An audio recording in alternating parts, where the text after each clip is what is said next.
A véspera de Natal. A casa estava repleta de luzes amarelas e do aroma doce de canela. As risadas de filhos e netos ainda ecoavam ao redor da mesa quando, de repente, Patrícia se levantou num salto sem aviso, sem hesitar. Apontou para mim diretamente com a mão e disparou com uma voz fria como uma faca. Você é a mulher mais inútil que já conheci.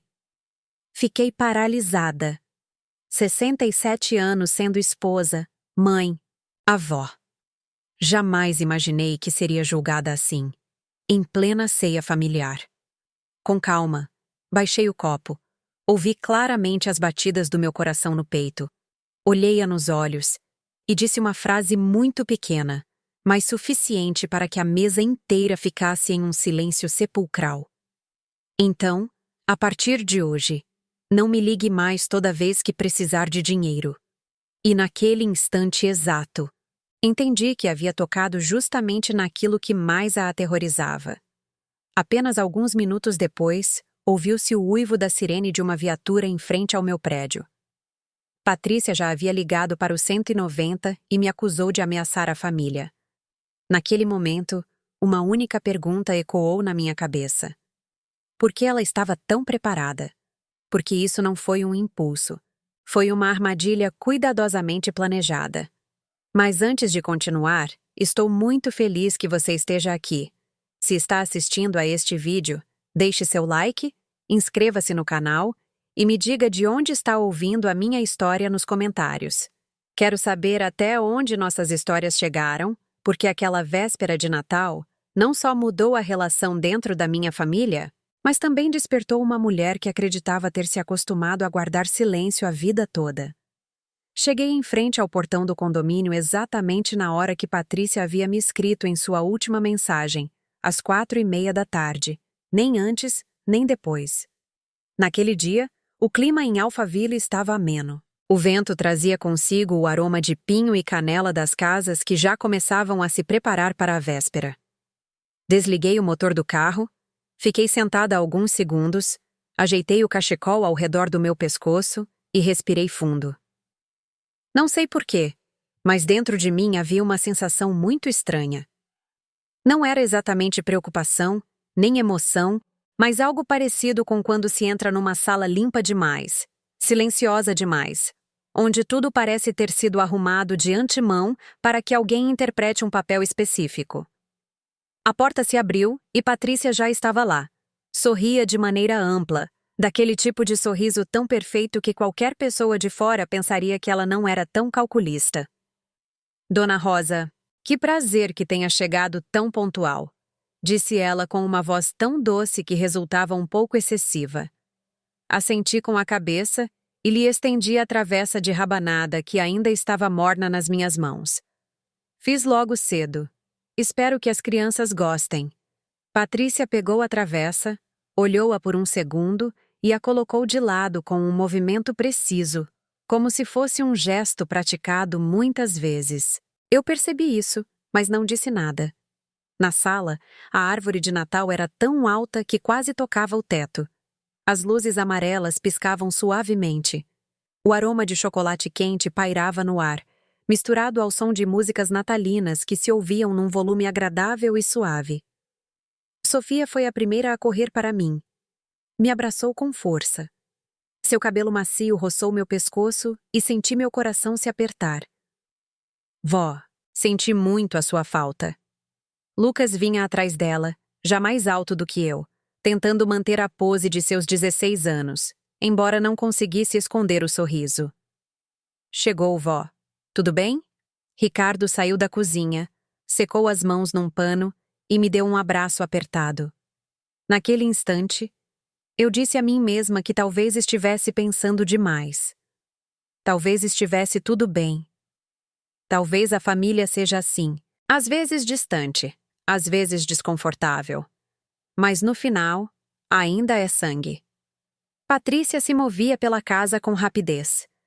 Ofereceu-me um lugar para sentar, serviu água, fez algumas perguntas de cortesia sobre minha saúde, sobre como estava o clima ultimamente em São Paulo. Cada palavra era correta, cada gesto, Educado. Educado demais. Notei que toda vez que Ricardo se virava, o olhar de Patrícia passava por mim, rápido, afiado e frio, e voltava a ser doce imediatamente quando alguém mais a observava. Descanse, mãe, disse Patrícia, apoiando suavemente a mão no meu ombro. Eu cuido de tudo. Eu sorri em resposta, mas dentro de mim uma vozinha sussurrou. Desde quando uma nora precisa reforçar tanto que ela cuida de tudo? Olhei ao redor da casa, os móveis novos, o sofá que ainda cheirava a couro recém-comprado, a mesa da sala de jantar maior do que na última vez em que estive lá. Lembrei que Ricardo havia mencionado que o trabalho ultimamente estava pesado, que as despesas tinham aumentado, mas afastei o pensamento. Não era hora de perguntar. Na cozinha, Patrícia estava de costas para mim, arrumando os pratos. A luz caía sobre tudo de tal forma que parecia uma fotografia de revista. Perfeita. Levantei-me por costume, com a intenção de ajudar. Deixa eu te ajudar um pouco. Não precisa, respondeu ela de imediato, um pouco rápido. Depois, como se temesse ter sido muito direta, acrescentou. A senhora é visita. Visita. Essa palavra me roçou suavemente. Não doeu, mas foi o suficiente para me fazer entender qual era o meu lugar naquela casa. Voltei para a sala e me sentei ao lado de Sofia. Ela me mostrou seu vestido novo e me perguntou se eu gostava. Lucas ligou a televisão e brincou com o pai. Tudo parecia tranquilo, mas essa tranquilidade soava como a água parada antes de uma forte tempestade. Sem vento, sem ondas, apenas um silêncio estranho. Patrícia tirou uma travessa de sobremesas e a colocou na mesa de apoio. Olhei por reflexo, procurando a rabanada que eu havia levado. Não a vi. Olhei de novo, mais devagar. Também não estava. Naquele instante, uma sensação confusa percorreu minha espinha, não por causa do doce, mas por algo muito familiar. A sensação de ter sido posta de lado com suavidade, em silêncio, sem aviso prévio. Patrícia retornou, cruzou meu olhar e voltou a sorrir com aquela perfeição calculada. Já está quase tudo pronto, disse. Só temos que esperar um pouquinho mais. Assenti com a cabeça. Mas dentro de mim uma pergunta surgiu em silêncio, mais clara do que nunca. Desde quando a atenção faz com que uma pessoa sinta que já não tem lugar? E eu não fazia ideia de que justamente aquela doçura, cada pequeno gesto, cada sorriso medido, estava me conduzindo passo a passo para uma armadilha que havia sido preparada há muito tempo. Patrícia voltou para a cozinha e me chamou com uma voz tão suave quanto o vento roçando as cortinas. Dona Rosa, me ajuda a levar as sobremesas para a mesa, por favor? Levantei-me por puro reflexo, com aquele gesto automático de uma mãe acostumada a cuidar de tudo a vida inteira.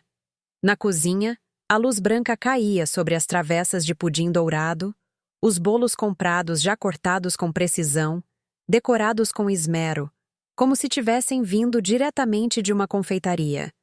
Olhei cada travessa devagar, com cuidado. Em seguida, observei a prateleira ao lado, a bancada, o forno. Não estava. Guardei silêncio por alguns segundos, como se tivesse deixado passar algo. Onde ficou a rabanada que eu fiz, minha filha? Perguntei com voz tranquila, embora o coração tenha começado a se apertar levemente. Patrícia não se virou imediatamente. Continuou secando as mãos, arrumando os talheres, como se minha pergunta fosse apenas um barulho muito pequeno naquela cozinha ampla. Ah, aquilo! Disse afinal, virando-se com um sorriso tênue. Eu guardei. Hoje tem muita coisa, e o que é comprado é mais prático. Também suja menos e é mais rápido de limpar. Sua resposta caiu entre nós de forma limpa, sem uma palavra a mais nem a menos. Assenti por reflexo, mas em minha mente apareceu de imediato a imagem de Lucas quando criança, parado sobre uma cadeira na cozinha, esperando que eu polvilhasse a última camada de açúcar e canela sobre a travessa de rabanada, com os olhos brilhando de emoção. O Lucas gostava muito desse doce desde pequeno. Eu disse com suavidade, como se apenas lembrasse de uma história. Sempre me pedia toda véspera de Natal. Patrícia levantou apenas uma sobrancelha, só um pouco, muito rápido, mas o suficiente para que eu notasse. As crianças mudam, mãe, respondeu com calma. Nem todas as tradições precisam ser conservadas para sempre. Fiquei ali, com a travessa nas mãos, sem dar um único passo. O ar na cozinha ficou denso de repente. Eu sabia que deveria guardar silêncio, que o melhor era assentir e deixar o momento passar. Mas havia algo em seu tom que eu não pude ignorar. Eu preparo esse doce há mais de 30 anos, eu disse devagar. Para mim, não é só comida. Patrícia deixou cair o pano sobre a bancada com força. O som do tecido contra a madeira foi seco. 30 anos, repetiu ela com a voz um pouco mais alta. 30 anos só para demonstrar que ainda precisa de atenção. Eu a olhei sem poder acreditar no que estava ouvindo. O que você está dizendo? Patrícia deu um passo mais perto. Baixou a voz, mas cada palavra tinha um corte afiado. Tradições, lembranças, receitas de família, às vezes não são mais do que uma forma de as pessoas mais velhas se agarrarem ao seu lugar dentro da família. Me olham fixamente, como para me lembrar. Eu ainda estou aqui. Não se esqueçam de mim. Senti uma dor estranha que subiu do peito para o pescoço. Não pela dureza de suas palavras, mas pela maneira como as disse, como se estivesse pensando nisso há muito tempo. Abri a boca para responder, mas a fechei de imediato. Entendi que qualquer explicação naquele momento só me faria encaixar na imagem que ela acabara de desenhar. Eu só queria contribuir um pouco, eu disse em voz baixa. Somos família. Patrícia sorriu. Não era mais um sorriso doce, e sim frio e contido. A família também precisa de ordem, mãe. Nem todos têm o direito de decidir tudo só por serem mais velhos. Não respondi. Peguei a travessa de pudim e saí caminhando devagar, como se temesse deixar cair algo invisível que carregava dentro.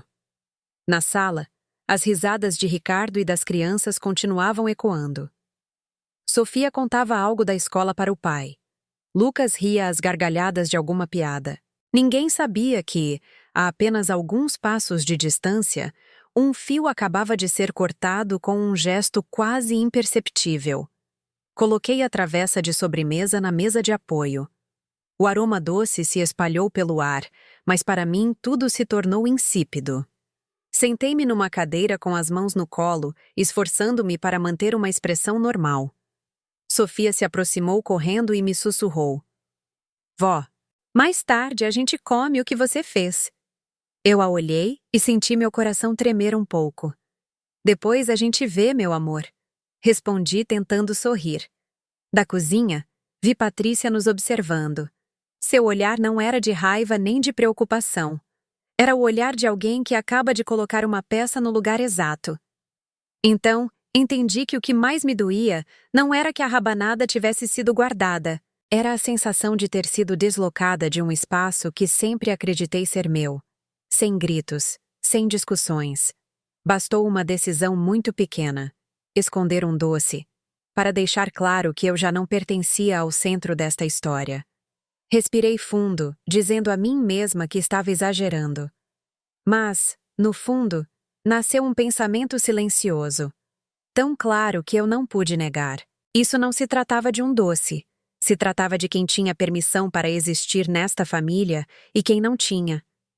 E eu não sabia que, naquele momento, meu silêncio foi registrado por Patrícia como um sinal de que eu continuaria cedendo, que continuaria me fazendo de lado, que continuaria aceitando ser apagada pouco a pouco, se algo não acontecesse logo em seguida. Voltamos à mesa quando os pratos do prato principal acabavam de ser servidos. Patrícia parecia transformada em apenas alguns passos. Sua voz ficou suave. O sorriso retornou na medida exata, e seus olhos refletiam uma calidez suficiente para tranquilizar qualquer pessoa.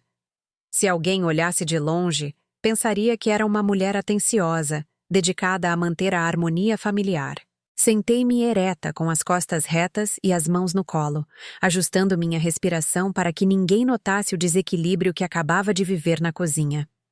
Ricardo levantou a taça e começou a falar de um projeto de fim de ano na empresa com o entusiasmo de sempre. Mencionou números, reuniões longas, noites chegando tarde em casa. Lucas ouvia e assentia, interrompendo de vez em quando com alguma pergunta breve. Sofia ria baixinho, contando coisas da escola e das amigas com aquela voz clara e inocente. Pouco a pouco, a mesa se encheu de barulho e vida, como se a cozinha, a poucos metros, nunca tivesse existido. Patrícia atendia a cada um com esmero. Colocou um prato à minha frente e perguntou em voz baixa: "Mãe, está a seu gosto?" Assenti e respondi com um sorriso leve. Não queria quebrar aquele equilíbrio tão frágil. Pensei que talvez, só de terminar aquela ceia, tudo se acalmaria. Quando retiraram os pratos do prato principal, Patrícia se levantou e deu umas palmas suaves como uma apresentadora. Agora é a vez da sobremesa. Sofia se inclinou em minha direção com a voz cheia de ilusão. Vó, onde está a rabanada? A pergunta soou natural, Clara, sem nenhuma intenção além da emoção habitual de uma criança. Não consegui abrir a boca quando Patrícia respondeu de imediato, tão rápido que me sobressaltei. Este ano a avó não fez coração, disse ela com um tom leve. Ela está cansada. Virei-me para olhar Patrícia. Ela não me olhava. Seus olhos estavam fixos em Sofia com um sorriso amável, palavras suaves. Como se tudo tivesse sido ensaiado. Naquele instante, senti uma dor aguda no peito, não por ver meu esforço negado, mas por ter sido colocada numa história que não era a minha. Lucas franziu a testa. Mas eu vi a travessa na cozinha, disse com segurança. No armário, tinha pão em cima, igualzinho ao que a avó faz. Patrícia ficou parada por um instante. Depois sorriu. Ah, isso sobrou de outro dia, meu filho. Não é nada especial. Mas eu me lembro bem que a avó a trouxe hoje. Insistiu Lucas, olhando para mim, buscando uma confirmação. A avó faz rabanada todo ano. O ambiente na mesa começou a ficar tenso.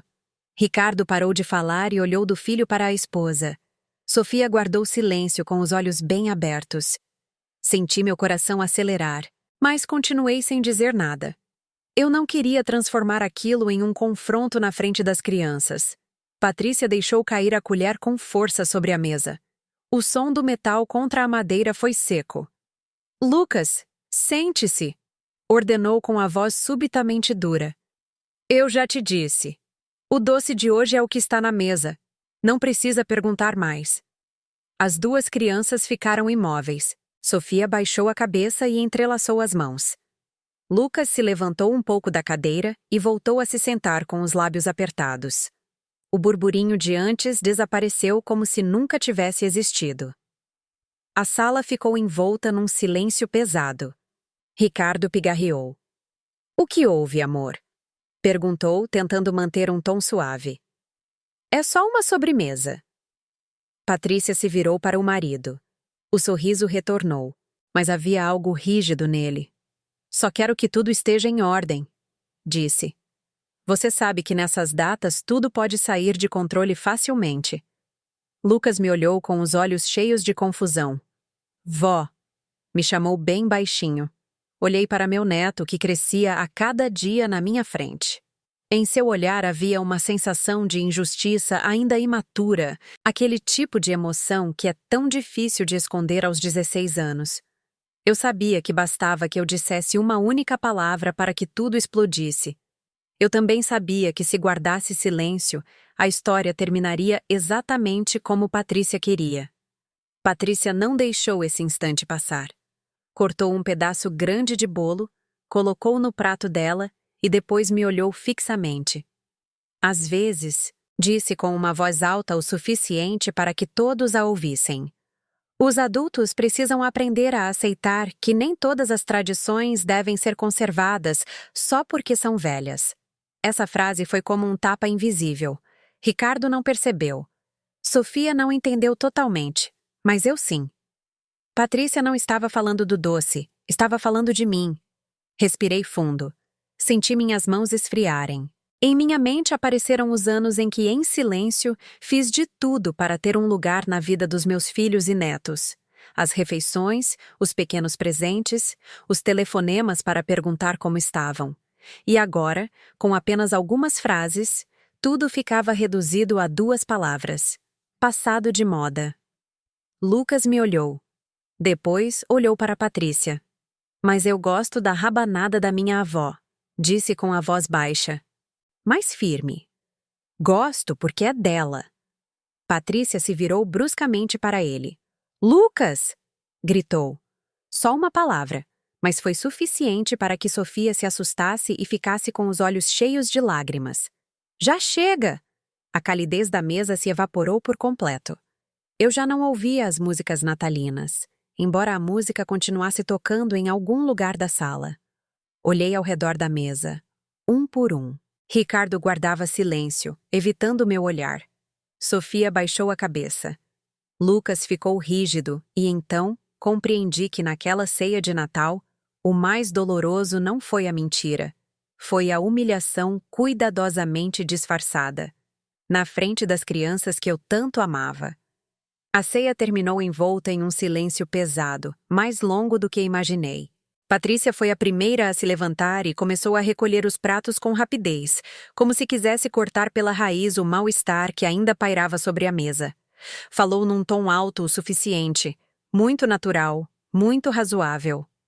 Ricardo, vá para o quintal com Lucas ver as luzes. Acho que estavam piscando há pouco. Em seguida, virou-se para Sofia. Você sobe para se trocar, filha. Daqui a pouco te chamo para tomar chocolate quente. A forma como ela arrumou cada um não deixou espaço para objeções. Ricardo se levantou de imediato e deu um tapinha no ombro do filho. Lucas me lançou um olhar ainda carregado de inconformidade, mas acabou seguindo o pai. Sofia hesitou alguns segundos, olhou para mim como se quisesse dizer algo, mas Patrícia já havia posto a mão nas costas dela, suave, mas firme. Em questão de instantes, a cozinha ficou só com Patrícia e comigo. A porta se fechou. A música natalina chegava abafada da sala. Eu me apoiei na bancada, sentindo o cansaço percorrer meus ossos. Patrícia continuou lavando os pratos de costas para mim. O som constante da água caindo marcava um ritmo quase mecânico. Finalmente tudo ficou em calma, disse sem se virar. Sua voz não era mais dura nem fingidamente doce, apenas fria. Respirei fundo. Você fez isso na frente das crianças. De verdade. Você acha isso certo? Patrícia soltou uma risada muito baixa. As crianças precisam aprender a aceitar as decisões dos adultos. Respondeu. É isso que estou ensinando. Dei um passo mais e me coloquei à sua frente. Você está ensinando-os a mentir, eu disse, baixando a voz. E está ensinando que a avó deles não tem voz. Patrícia fechou a torneira da água e se virou para mim. Desta vez, seu olhar não escondia nada. Dona Rosa, disse devagar, a senhora ainda não entendeu de verdade? Guardei silêncio. Esta é a minha casa, meus filhos, minha família, continuou Patrícia, deixando cair cada palavra como pequenas pedras. E sou eu quem decide quem fica dentro do que se chama tradição. Senti meu coração se apertar. Então, qual é o lugar da mãe? Perguntei. Patrícia arqueou as sobrancelhas como se a pergunta a surpreendesse de verdade. O seu lugar, repetiu e apertou os lábios enquanto pensava alguns segundos. É o da avó. E só isso. Mas você continua me ligando toda vez que precisa de ajuda, eu disse, desta vez sem desviar nada. O dinheiro da escola, o dinheiro para consertar a casa, o dinheiro quando Ricardo ficou sem emprego. Por uma fração de segundo, Patrícia ficou imóvel. Foi mínimo, quase imperceptível, mas eu vi e soube que havia tocado o ponto exato. Ela se virou, pegou uma toalha para secar as mãos como se precisasse de mais alguns segundos para ordenar suas palavras. De verdade. A senhora acha que eu quero isso? Disse em voz mais baixa. Acha que é uma escolha minha? Então por quê? Perguntei sem rodeios. Se você me detesta tanto, por que continua aceitando o meu dinheiro? Patrícia levantou o olhar e me observou. Em seus olhos havia algo muito estranho. Não era raiva, não era defesa. Era uma franqueza nua que me percorreu a espinha com um calafrio. Porque estamos sob muita pressão, disse. E a senhora é o nosso apoio. Fiquei imóvel. Apoio. É isso mesmo, Patrícia assentiu. Quando tudo vai bem, a senhora é um incômodo. Quando tudo se complica, a senhora é o salva-vidas. Ela disse isso como se estivesse descrevendo uma verdade evidente da vida. A senhora não sabe tudo o que tivemos que fazer para seguir em frente. A casa, as mensalidades da escola, as despesas diárias. Patrícia exalou devagar. A senhora ajuda e nós aceitamos. Não porque queremos, mas porque temos que aceitar. Você fala como se eu os obrigasse. Sussurrei. Patrícia deu de ombros. Não obriga, mas sua presença sempre vem acompanhada dessa ajuda. Ela me olhou fixamente. Sabe o que é ter que convidar alguém para a mesa só porque alguma vez pagou a escola dos seus filhos? Essa pergunta foi como uma punhalada. Recuei meio passo e tive que me apoiar na bancada para não perder o equilíbrio. Eu nunca dei dinheiro em troca de um convite, eu disse com a voz trêmula. Eu fiz por amor ao meu filho, por amor aos meus netos. Talvez a senhora veja assim, respondeu Patrícia. Mas para nós, sempre vem acompanhado de uma sensação de dívida. Ela se aproximou um pouco mais. Sua voz baixou, mas se tornou mais afiada. E eu estou cansada de pagar esse preço. Fechei os olhos por um instante. As imagens se aglomeraram. Os telefonemas de Ricardo à meia-noite com a voz cheia de angústia. Os agradecimentos rápidos de Patrícia, seguidos de longos silêncios. Sempre pensei que era porque estavam ocupados. Agora todas as peças se encaixavam da forma mais dolorosa possível. Então, tudo o que aconteceu hoje, abri os olhos e a olhei. Foi planejado. Patrícia não negou. Preciso que entenda os limites. E acrescentou, sem o menor rastro de culpa. Não pode ser ao mesmo tempo quem põe o dinheiro e quem tem voz nesta família. Soltei uma risada breve, seca, tão estranha que nem eu mesma a reconheci. Você acha que eu uso o dinheiro para comprar poder? Patrícia inclinou a cabeça. Acho que a senhora usa o dinheiro para conservar seu lugar. Essas palavras me deixaram rígida. Naquele instante, deixei de ver Patrícia como minha nora e a vi como uma estranha que me analisava com uma lógica fria. Então eu entendi. Isso não era um arroubo emocional, não era um ódio momentâneo, era um cálculo. Há quanto tempo você vem pensando nisso? Perguntei com a voz cansada. Patrícia se virou para a pia e continuou com o que estava fazendo. Tempo suficiente para saber que esta noite tudo tinha que ficar claro. Fiquei ali, no meio daquela cozinha iluminada, ouvindo o correr da água, sentindo as batidas pesadas do meu próprio coração. Pela primeira vez na minha vida, encarei uma verdade nua. Naquela casa, meu valor não estava no carinho, mas nos números que eu podia transferir. E o que mais me gelou não foi que Patrícia o dissesse, mas a forma como disse, como se fosse a ordem natural deste mundo. Permaneci imóvel por muito tempo naquela cozinha, não porque já não tivesse nada a dizer, mas porque pela primeira vez na minha vida, todas as minhas emoções se aquietaram de uma maneira estranha. A dor ainda estava lá, mas já não me dilacerava. Em seu lugar, apareceu uma clareza fria, como quando a névoa se dissipa e deixa ver o caminho que se é obrigado a tomar. Patrícia me deu as costas e continuou lavando os últimos pratos. A água corria de forma constante, como se nada tivesse acontecido. Olhei sua silhueta e, naquele momento, entendi que já não queria discutir. Já não queria explicar que eu dava dinheiro por amor, que nunca quis controlar ninguém. Porque para Patrícia, qualquer intenção já havia sido reduzida à conveniência. Falei então com uma calma que até a mim surpreendeu. Se você vê tudo dessa maneira, então talvez devêssemos chamar as coisas pelo nome. Patrícia parou, mas não se virou. Se a relação entre eu e esta família só é aceitável quando vem acompanhada de dinheiro, continuei devagar. Então, tratemos como o que é, uma transação. Ela se virou de repente. Do que a senhora está falando? Eu a olhei nos olhos, sem raiva, sem tremer.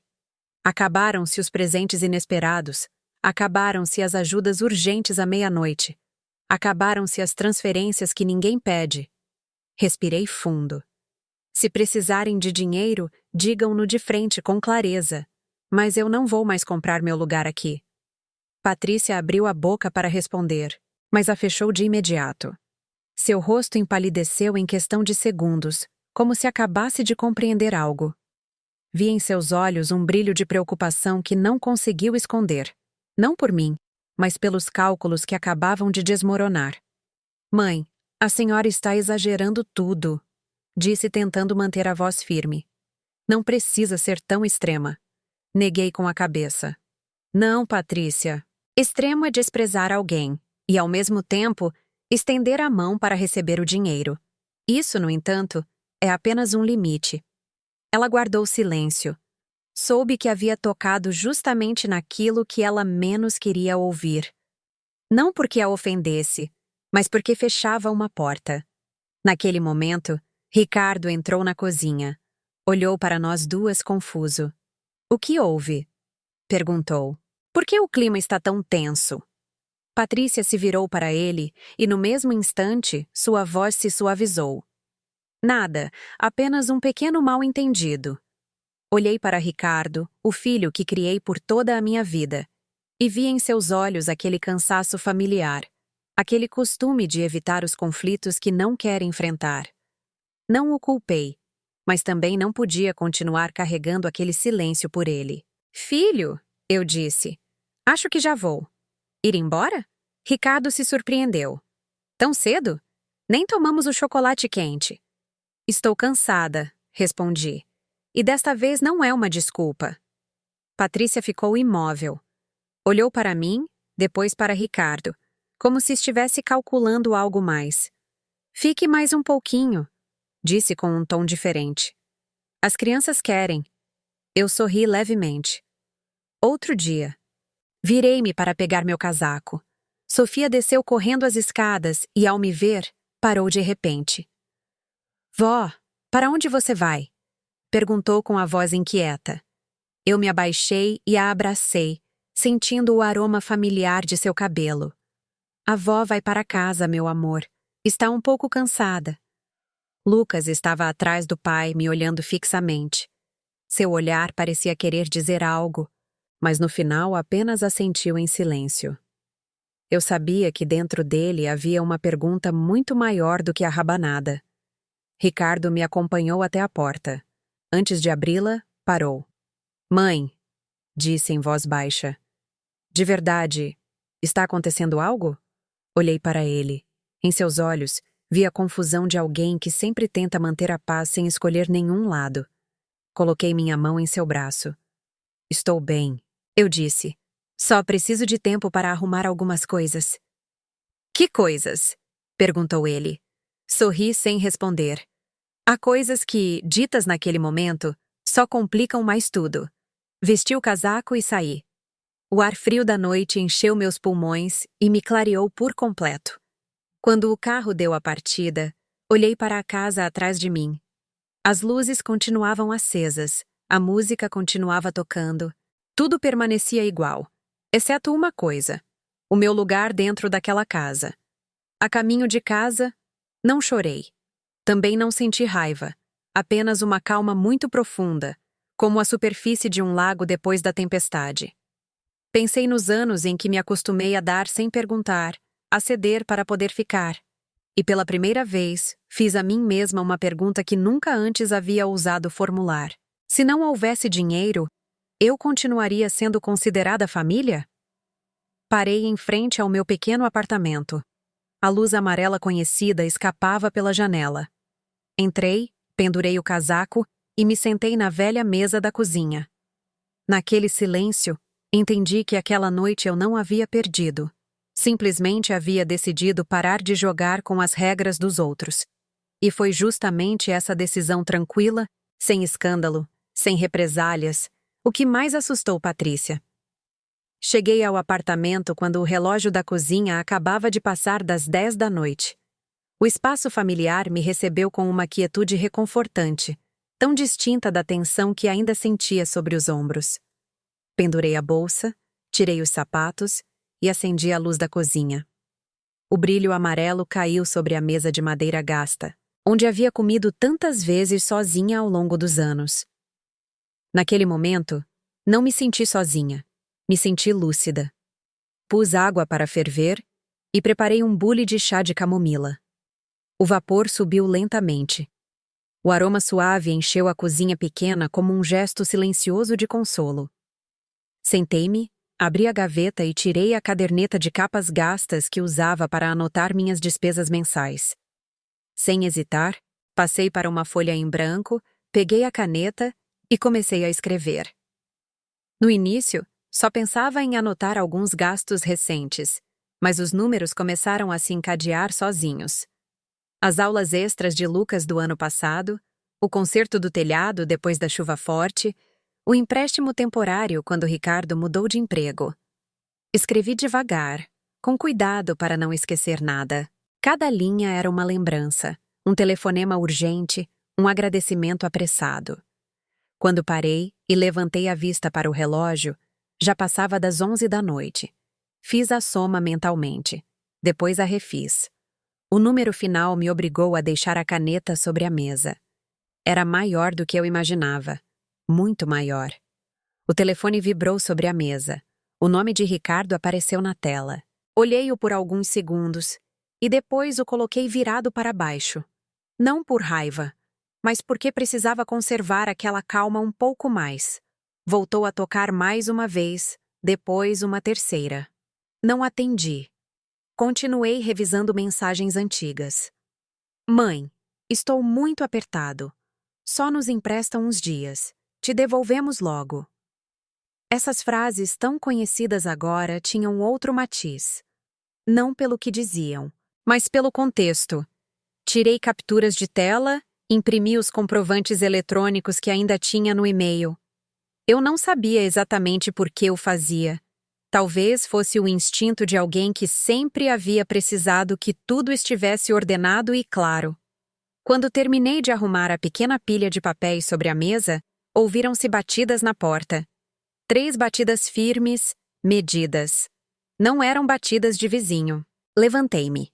O coração batia forte, mas a mente estava estranhamente clara. Abri a porta. Havia 2 policiais no corredor, um homem e uma mulher. Ela teria cerca de 40 anos, com um olhar sereno e uma voz clara. A senhora Rosa? Sim, sou eu. Recebemos uma chamada relacionada à segurança familiar. Alguém reportou que a senhora havia feito ameaças e mostrava sinais de instabilidade. Naquele instante, entendi tudo. Não era preciso nenhuma explicação. Não havia nada que adivinhar.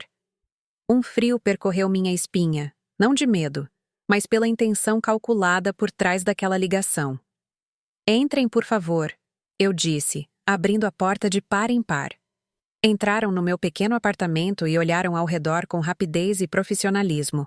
Ofereci-lhes assento e servi o chá com minhas próprias mãos. A policial me observava com atenção, como avaliando meus movimentos, minha forma de falar. Pode nos contar o que aconteceu esta noite? Perguntou. Assenti. Contei tudo sem rodeios, sem elevar a voz. Falei da ceia, da conversa na cozinha, da minha decisão de impor limites financeiros. Não usei palavras duras. Não descrevi Patrícia com nenhum qualificativo, apenas relatei os fatos na ordem exata em que ocorreram. A senhora disse que ia cortar todo o contato com sua família? Perguntou o oficial. Não, respondi. Só disse que não continuaria apoiando economicamente de forma indefinida. Se precisarem de algo, podem pedir de frente. Levantei-me, peguei a caderneta e a pilha de papéis. Aqui estão as quantias com que ajudei nos últimos anos. Aqui estão as mensagens que me enviaram quando tinham urgências. E aqui estão os recibos que paguei. A policial os pegou e revisou página por página. Permaneceu em silêncio por vários minutos. Depois, assentiu muito levemente. A senhora tem antecedentes de alguma condição psicológica? Perguntou. Não, respondi sem duvidar. E vivo sozinha há muitos anos. Cuido de mim mesma. Ambos trocaram um olhar. O oficial tomou notas em sua caderneta. Finalmente, a policial colocou a pilha de papéis sobre a mesa. Com base no que vimos e no que a senhora nos explicou, trata-se de um conflito familiar relacionado a questões financeiras e limites pessoais. Não encontramos indícios de ameaça nem de perigo por parte da senhora. Soltei o ar muito devagar. No entanto, continuou ela, a chamada ficará registrada no sistema. É apenas um boletim de ocorrência, não uma acusação. Entendi de imediato o que isso significava. Uma pequena mancha de tinta. Não o suficiente para culpar, mas o suficiente para existir. Eu entendo, respondi. Quando se levantaram para ir, a policial parou um momento na porta e me olhou mais uma vez. A senhora manteve a calma muito bem, disse. Não é qualquer um que consegue numa situação assim. A porta se fechou. O apartamento voltou ao silêncio. Fiquei encostada na porta por um longo tempo. Depois, voltei para a mesa da cozinha. Olhei a pilha de papéis, olhei a caderneta, olhei o bule já frio. Naquele momento, o telefone voltou a vibrar. Uma mensagem de Ricardo. Mãe. A polícia veio em casa perguntar. Patrícia está muito alterada. Por favor, me liga. Deixei o telefone de lado. Um pensamento muito claro se formou em minha mente. Aquela ligação não era para proteger ninguém. Era uma jogada. Uma forma de criar um antecedente para que, se algum dia eu dissesse algo ou fizesse algo, minha palavra ficasse sob suspeita. Não senti medo. Só senti clareza. Reuni os documentos, arrumei-os com cuidado numa pasta e aguardei na gaveta do escrivaninha. Não sabia quando a necessitaria, mas sabia de algo. A partir daquela noite, eu não voltaria a me mover na penumbra da ambiguidade. Lá fora, a cidade continuava em calma. O som distante dos carros, o vento correndo pelo corredor. Sentei-me, dei um gole no chá frio e, naquele silêncio, entendi que Patrícia havia dado um passo muito longe e, sem querer, havia me permitido ver todo o tabuleiro. Depois daquela noite, quase não dormi, não por medo, mas porque algo havia despertado dentro de mim, algo que durante anos havia decidido ignorar. Mal amanheceu, preparei café, sentei-me à mesa da cozinha, abri o laptop e acessei minha conta bancária. Desta vez, não olhei por cima, como outras vezes. Revisei linha por linha, filtrei os movimentos por mês, depois por ano. Comecei a notar um padrão que me apertou o peito. Os gastos urgentes, mensalidades, reparo do carro, o pagamento imediato de alguma conta. Costumavam aparecer justamente nos meses em que Ricardo tinha os melhores rendimentos. Não quando estava desempregado, não quando estava realmente contra a parede, mas quando, em tese, a família podia se virar sozinha. Abri o e-mail e comparei datas. Naquele mesmo mês, Patrícia havia publicado fotos em um spa com uma toalha branca na cabeça e uma xícara de chá de ervas ao lado. Outro mês, ela exibia uma bolsa nova com um texto ambíguo sobre se mimar depois de um ano pesado. Não senti inveja, apenas vi duas histórias paralelas. Uma que me contavam escassez, pressão, ajuda urgente, e outra que contavam ao mundo conforto, autocuidado, compras sem titubear. Fechei o computador e mantive os olhos fechados por alguns segundos. Uma sensação muito clara se levantou dentro de mim. Eu não queria mais suposições. Precisava ver com meus próprios olhos. Naquela mesma tarde, dirigi até o condomínio onde Ricardo e Patrícia moravam. Não avisei. Também não tinha intenção de entrar. Estacionei do outro lado da rua, sob a sombra de um jacarandá que já havia perdido quase todas as suas folhas. O sol estava suave, a rua estava tranquila. Esperei. Por volta das 2h30 da tarde, Entrou uma caminhonete grande. O logotipo de uma loja de móveis de alto padrão era visto claramente na lateral. 2 homens desceram e abriram a parte traseira. Tiraram uma mesa de jantar de madeira completamente nova com cadeiras acolchoadas ainda envoltas em plástico. Fiquei imóvel com as mãos sobre o volante, sentindo meu coração começar a bater mais devagar de uma forma estranha. Não haviam passado nem 30 minutos quando Patrícia chegou. Desceu do carro com várias sacolas grandes de compras, com nomes de lojas conhecidas por quem não vive contando cada centavo. Ria e falava com os entregadores. Assinou os papéis com rapidez, com segurança. Não havia nela nem rastro de alguém sob pressão financeira. Meus olhos ficaram fixos na folha de garantia que um dos entregadores segurava. Quando ele se virou, uma rajada de vento levantou o papel por um instante. Foi o suficiente para que eu visse o nome. Não era exatamente o mesmo. Não estava completamente incorreto, mas tinha uma letra diferente, como se alguém o tivesse modificado de propósito. Estreitei os olhos tentando gravá-lo na memória. O coração bateu com mais força. Não. Voltei para casa de imediato. Parei numa cafeteria pequena e me sentei numa mesa discreta. Peguei o telefone e procurei e-mails antigos relacionados a garantias de eletrodomésticos que eu havia pago para eles no passado.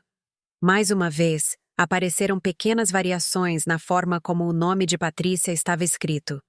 Às vezes completo, às vezes sem acentos, às vezes com uma letra adicionada, detalhes que antes eu nunca havia notado e que agora começavam a formar uma linha inquietante. Escrevi o nome que havia visto no buscador. Na primeira vez, não apareceu nada. Tentei com outra variante. Depois adicionei o nome de uma cidade em outro estado. Senti o peito se fechar quando apareceu um resultado. Um processo civil antigo de vários anos atrás, relacionado a um conflito financeiro numa pequena empresa. O nome do réu era muito similar, a idade coincidia, a ocupação também. Fiquei imóvel. Abri mais alguns links. Encontrei uma nota local arquivada. Não era longa. Não era escandalosa. Só falava de um caso de apropriação de dinheiro que havia sido resolvido fora dos tribunais. O processo estava selado. Não havia fotografias, mas era o suficiente para entender. Fechei o computador com as mãos ligeiramente trêmulas. Não queria acreditar, mas as peças não paravam de se encaixar. Uniam-se com uma precisão que me resultava insuportável.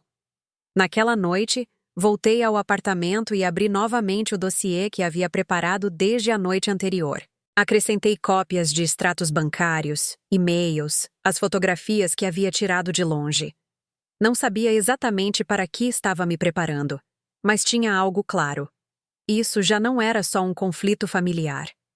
Pensei na maneira como Patrícia falava do dinheiro, no olhar de preocupação quando marquei um limite, na ligação apressada para a polícia.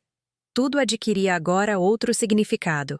Não era medo de perder o controle, era medo de perder a fonte. Lembrei de suas palavras na cozinha. A mãe é o apoio. Naquele momento, pensei que era só crueldade. Agora, entendi que era uma estratégia. Caiu a noite. A cidade lá fora estava em silêncio. Fiquei sozinha diante dessas provas pequenas, mas cada vez mais nítidas. Um pensamento começou a tomar forma, frio, mas lúcido. Patrícia não só queria meu dinheiro, estava preparando uma fuga. E se isso ocorresse, Ricardo e as crianças seriam quem carregaria as consequências mais duras. Fechei os olhos e respirei fundo. Eu não era mais a mulher que só sabia dar em silêncio. Também não tinha intenção de me vingar, mas sabia que não podia ficar imóvel, porque desta vez meu silêncio não só me machucaria, também poderia destruir a família do meu filho. E entendi com absoluta clareza que, a partir daquele momento, cada passo deveria ser exato. Na manhã seguinte, mal pendurava o casaco quando o telefone tocou. Um número desconhecido. Hesitei alguns segundos e atendi. A senhora Rosa? Uma voz feminina, grave e clara, com a calma de quem está acostumada a dizer verdades difíceis. Sou Luciana Almeida, investigadora da Delegacia de Crimes Financeiros. Sentei-me. Sim, eu a escuto. Ela foi direta, precisa. Patrícia estava vinculada a uma cadeia de processos financeiros que se estendiam por vários anos e vários estados. Haviam seguido o rastro, reunido informações, mas lhes faltava uma última peça. Uma ação ativa que demonstrasse a intenção de continuar com a apropriação. O que eu havia descoberto, os extratos bancários, os nomes que não coincidiam, os hábitos de gasto, havia levado o caso ao limite. Só faltava a peça final. Precisamos que ela se exponha sozinha, disse Luciana. Uma transação grande o suficiente para obrigá-la a abrir as contas que mantém ocultas. Guardei silêncio. Sobre a mesa da cozinha, o dossiê que havia preparado na noite anterior estava perfeitamente ordenado. Não senti medo, apenas uma serenidade estranha. O que a senhora precisa que eu faça? Eu não faria nada ilegal nem sozinha. Elas já tinham o plano. Eu só deveria agir como faria qualquer mãe que quer proteger sua família. O plano era tão simples quanto frio. Eu convidaria Patrícia para tomar café em um lugar central, onde a equipe pudesse observar. Eu só falaria. O monitoramento e qualquer ação seriam responsabilidade delas. Eu lhe diria que, depois da véspera de Natal, havia pensado muito, que queria adiantar uma quantia grande para garantir o futuro de Ricardo e das crianças, para ficar tranquila, mas que por questões de imposto de renda e trâmites, precisava que ela me desse todas as informações bancárias para fazê-lo corretamente. Se ela agir de forma legal, disse Luciana, envolverá Ricardo, senão, quererá cuidar disso sozinha. Assenti, embora soubesse que Luciana não podia me ver. Eu conhecia Patrícia o suficiente para saber o que ela escolheria. 3 dias depois, enviei a mensagem. Patrícia, gostaria de falar com você. Podemos nos encontrar para um café? A resposta chegou muito rápido. Uma frase curta, correta, mais formal do que o habitual. Pude ler nela a cautela e também a curiosidade. A cafeteria estava iluminada com o movimento certo. Cheguei cedo e escolhi uma mesa perto da janela. Quando Patrícia entrou, notei que havia mudado sua forma de vestir. Sóbria, cuidadosa, sem ostentação. Ela sorriu e se sentou à minha frente. Mãe, que bom que me ligou. Falei devagar, com cuidado, como se pesasse cada palavra. Pedi desculpas pela tensão daquela noite. Falei do futuro de Ricardo, de Lucas e de Sofia. Disse que queria deixar tudo claro, sem compromissos ambíguos. Quando mencionei a quantia, seus olhos brilharam muito rápido, quase impossível de esconder. Uma soma assim deve ser feita com todos os trâmites em regra, eu disse. Preciso da informação das contas, todas as contas que a família usa. Patrícia assentiu de imediato. Eu cuido disso, respondeu. Ricardo está muito ocupado. Eu sempre gerenciei as finanças da casa. Naquele instante, soube que havíamos chegado ao ponto exato. Ela tirou o telefone, abriu suas notas e começou a ler. Conta conjunta, conta pessoal, uma conta de apoio para movimentar despesas. E depois, outro nome. Eu mantive o rosto sereno. Fiz algumas perguntas técnicas. Patrícia respondeu com fluidez. Fluidez demais. Eu não sabia que numa mesa próxima Luciana estava registrando tudo. Quando Patrícia se levantou e saiu da cafeteria, eu fiquei sentada mais alguns minutos. O telefone vibrou. Uma mensagem breve. Temos o suficiente. Na manhã seguinte, Ricardo me ligou. Sua voz estava despedaçada. Mãe, dizem que Patrícia foi detida. Dizem que ela não era quem nós pensávamos.